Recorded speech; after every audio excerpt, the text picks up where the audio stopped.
오늘 우리도 변함없이 맛있는 식사를 먹었습니다. 그리고 배부르게 참 잘 먹었습니다.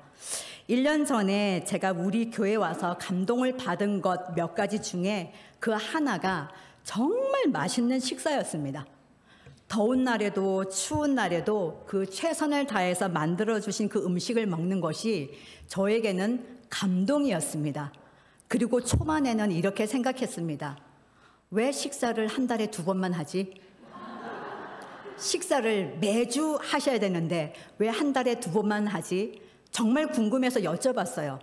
여쭤봤더니 너무 힘들어가지고, 너무 힘들고 사람도 없고 이래가지고 이제 한 달에 2번만 하신다고 말씀을 하셨습니다. 그런데 한 달에 2번 먹는 이 식사가 저에게는 격주의 감동을 주었습니다. 제가 왜 이런 말씀을 드릴까요? 여러분들이 한 달에 2번 그리고 수시로 오셔서 맛있는 거 사주시고 갖다 주시고 하는 바람에 제가 살이 쪘겠습니까? 안 쪘겠습니까? 지금 그 모습 보고 살쪘다 소리 나오나? 이런 표정으로 저를 보시는데 살이 제 나름으로 쪘습니다. 그리고 아이고 아멘 주여 이거 우짜겠노. 아이고 우짜겠노. 쪘습니다. 그리고 제 바지에 일명의 우리 전문 용어 마이깡 아십니까? 바지에 호크 거는 마이깡. 이 마이깡이 2번이 터졌습니다. 그 한 번 터진 증인이 저 뒤에 계신 우리 사모님이십니다. 사모님이 제 마이깡 터진 거를 보셨습니다. 그래서 매주 주시고 격주로 주시는 맛있는 음식, 수시로 주시는 그 맛있는 것을 먹고 감동을 받아서 제가 살이 쪘습니다. 그런데 중요한 것은 제가 격주로 먹었던 이 음식과 여러분들의 사랑이 저에게 감동은 주었지만 그것은 은혜는 아니었습니다. 만약에 그것이 은혜였다면 지금 저의 모습은 이 모습이 아니고 어쩌면 저 화면을 가득 채운 아주 넉넉하고 풍채가 그리고 은혜가 넘실넘실 넘치는 그런 사랑스러운 모습이 되었을 것입니다. 물론 때때로 그 감동이 은혜처럼 이어지기도 했습니다. 오늘 이 말씀을 제가 드리는 이유는 오늘 설교 제목이 은혜인가 감동인가 때문에 제가 저의 실체를 밝히면서 서두에 이렇게 시작을 해봅니다. 여러분들은 살아오시면서 감동적인 영화도 많이 보셨고 감동적인 글이나 어떤 감동적인 그런 상황에 많이 노출되는 그런 경험들을 해보셨을 것입니다. 특히 어떤 역경을 이겨내는 그런 주인공들의 모습을 보면서 우리는 울컥하고 눈물을 흘리고 때로는 도전을 받고 용기를 얻은 적도 있었을 것입니다. 그리고 내가 지치고 힘들고 어려울 때 조용히 다가와서 나의 등을 도닥거리고 따뜻한 한마디의 격려의 말을 들을 때 우리는 울컥 울어보기도 했습니다. 그렇지만 그러한 상황은 오래가지 못합니다. 그런 감동은 오래가지 못합니다. 그 감동은 시간이 지나면 잊혀지고 우리는 다시 일상으로 돌아오게 됩니다. 그런데 은혜라는 것은 다릅니다. 은혜는 단순히 마음을 움직이는 것이 아니라 우리의 삶 전체를 새롭게 만드는 것이 바로 은혜입니다. 간단한 예를 들어서 정말 내가 감당할 수 없는 빚을 진 사람이 있다고 한번 생각해 보십시다. 제가 엄청난 빚을 졌는데 어느 누군가가 어떠한 대가와 어떠한 기한과 어떠한 약속도 조건도 내세우지 않고 저의 모든 빚을 탕감해 주었다면 우리 성경에서 1만 달란트를 탕감받았던 그 사람처럼 그 빚을 제가 오늘 탕감을 받았다면 저는 그냥 너무나도 감격하고 눈물 나는 이것으로 끝나버릴까요? 아니면 제 삶이 은혜 받은 자의 삶으로 어떻게 살아가야 될지를 다시 결단하는 모습으로 바뀔까요? 여러분 어떻게 생각하십니까? 너무 고맙더라 이러면서 제가 멈추겠습니까? 아니면 감당할 수 없는 그 감동으로 은혜 받은 자답게 저의 삶의 자세를 변화시키고 누군가에게 또 이런 감동과 은혜를 흘려보낼 수 있도록 노력하는 저의 삶의 방향과 자세를 고치는 그러한 삶으로 살아가지 않겠습니까? 은혜는 바로 이러한 것입니다. 감동이 잠시 스쳐가는 감정이라면 은혜는 우리를 변화시키는 하나님의 역사입니다. 한 이야기를 한번 더 나눠볼까요? 한 가난한 가정 중에 그 병원비로 크게 고통받는 가족이 있었습니다. 똑같은 상황입니다. 그 병원비를 누군가가 대신 갚아준다면 그 가정 또한 감동을 넘어서 건강을 되찾고 새로운 삶을 시작하며 또 누군가에게 받은 그 은혜의 기쁨 때문에 자신의 삶의 방향을 새롭게 정리해보는 계기가 될 것입니다. 우리가 오늘 읽었던 이 본문 37절을 보면 베드로 설교를 듣던 사람들이 마음에 깊은 찔림이 있었다고 기록하고 있습니다. 그들은 마음이 찔려서 묻습니다. 베드로에게 어떻게 묻습니까? 형제들아, 우리가 어찌할꼬? 라고 묻습니다.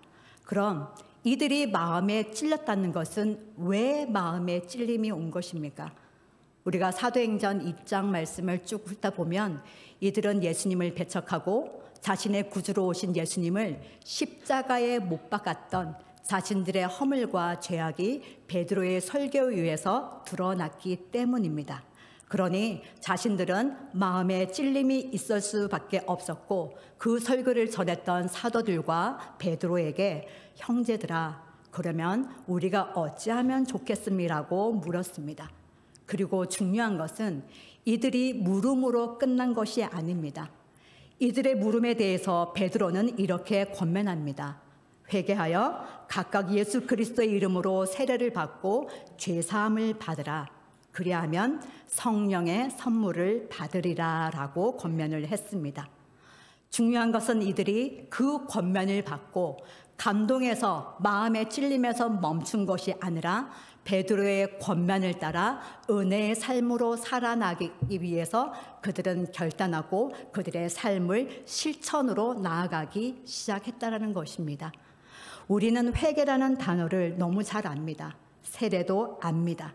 성령의 선물이 무엇인지 압니다. 그러나 이것이 우리가 상투적으로 그냥 입으로 말하는 단어의 한 음절에 그친다면 이 회개는 저와 여러분과 아무 상관이 없는 단어입니다. 회개는 단순한 후회가 아닙니다. 그것은 우리의 삶의 방향을 완전히 돌이키는 180도로 전환하는 결단이 바로 회개인 것을 우리는 너무나도 잘 알고 있습니다. 마치 잘못된 길로 가다가 멈추고 다시 올바른 길로 돌아서서 다시 걷기 시작하는 것이 회개라는 것을 우리는 잘 알고 있습니다. 우리는 이미 또 오래전에 세례를 받았습니다. 그런데 그 세례가 오늘을 살아가는 우리에게 어떠한 것을 또 어떠한 영향력과 어떠한 힘을 발휘하고 있습니까? 그냥 형식적으로 받은 세례여서 어쩌면 우리의 삶이 은혜가 아니라 오늘도 감동으로 그치는 그러한 삶을 살아가고 있을 수가 있습니다. 세례는 그냥 하나의 예전 의식이 아닙니다. 하나님 앞에서 새롭게 살아가는 죄 씻음 받은 자가 새로운 삶을 살아가겠다고 약속하고 또 그러한 삶을 시작하겠다는 하나님 앞에서의 약속입니다. 과거의 죄와 연약함을 내려놓고 하나님 앞에서 새롭게 태어나겠다는 일종의 상징이 되는 것입니다. 그리고 성령의 선물은 바로 은혜의 완성작입니다. 우리는 성령의 도우심으로 우리는 하나님의 뜻에 의해서 살아갈 힘을 얻게 되기 때문입니다. 이러한 권면을 받았던 이들이 결국은 39절에 베드로가 하신 그 말씀에 다시 한번 기억하고 순종하며 그 길을 나아가기 시작합니다. 39절에 말씀하신 그 이 약속, 하나님께서 우리에게 주신 이 약속의 말씀은 시간과 공간과 또 사람의 여러 조건들을 초월한 말씀입니다. 그날 성령의 말씀을 듣고 세례를 받은 사람들은 3,000명이나 되었습니다. 그들은 단순히 개인적인 변화에 머물지 않고 은혜로 새롭게 된 공동체를 바로 세워가기 시작했다는 것입니다. 오늘 말씀에서 보았듯이 이렇게 감동에서 멈추지 않고 마음의 찔림에서 멈추지 않고 은혜의 자리로 나아가고 결단하고 그 삶을 살아내기 시작했던 이들의 삶, 이 초대교회 성도들의 삶은 정말 놀라웠습니다. 42절에 나오는 것처럼 그들은 사도들의 가르침을 받고 서로 교제하고 떡을 떼고 기도에 힘썼다고 분명하게 말씀해 주고 있습니다. 이들이 말씀의 가르침을 받았다라는 것은 하나님의 말씀의 가르침을 받았고 이것을 삶에 적용하려는 열망을 가진 그들의 자세라는 것입니다. 회개하고 죄사함을 받고 세례를 받으니 이렇게 완고했던 유대인들, 자신의 지식과 경험과 율법 전통에 정통했던 이들이 무식하고 어떻게 보면 배운 것 하나 없고 볼품없었던 예수님의 제자들, 그 사도들에게 자신들의 이전의 모습을 다 내려놓고 말씀의 가르침을 받았다라는 것입니다. 이 말씀의 가르침을 받는다는 것이 그냥 말씀의 가르침을 받는 것은 아닙니다. 우리가 사회생활이나 가정이나 직장이나 어디에든지 우리가 윤리적인 그런 갈등을 겪을 때 하나님의 말씀을 기준으로 옳은 선택을 할 수 있도록 하기 위해서 또 그러한 삶을 살기 위해서 우리는 말씀의 가르침을 받아야 합니다. 그리고 그들은 서로 교제했다고 합니다. 그들의 서로의 필요를 채우고 또 영적으로 서로를 도우며 진정한 열함을 이루는 그러한 삶을 살았다는 것입니다.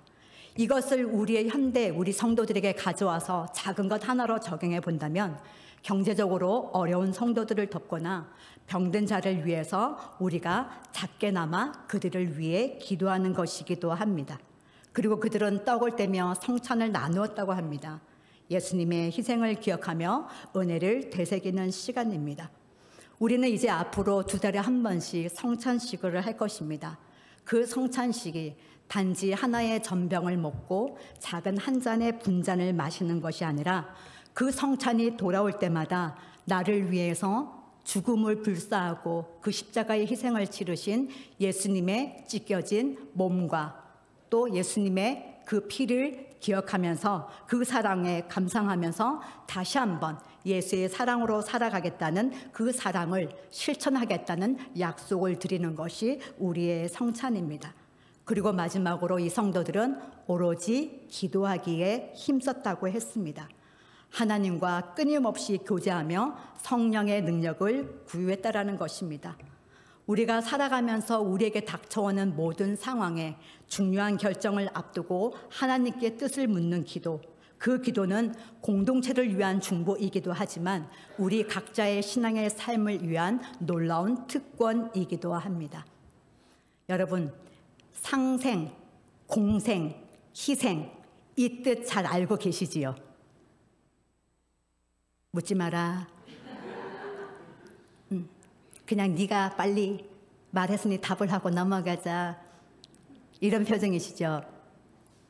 상생, 공생, 희생, 우리가 익숙하게 많이 들었지만 정작 그 상생이 무엇이고 공생이 무엇이고 희생인지에 대한 그 사전적 의미는 알고 있지만 그것이 우리가 함께 살아가는 이 공동체 안에 교회 안에 이것이 어떤 삶으로 풀어져서 살아야 되는지는 우리가 깊이 생각하거나 묵상하지 않는 것 같습니다.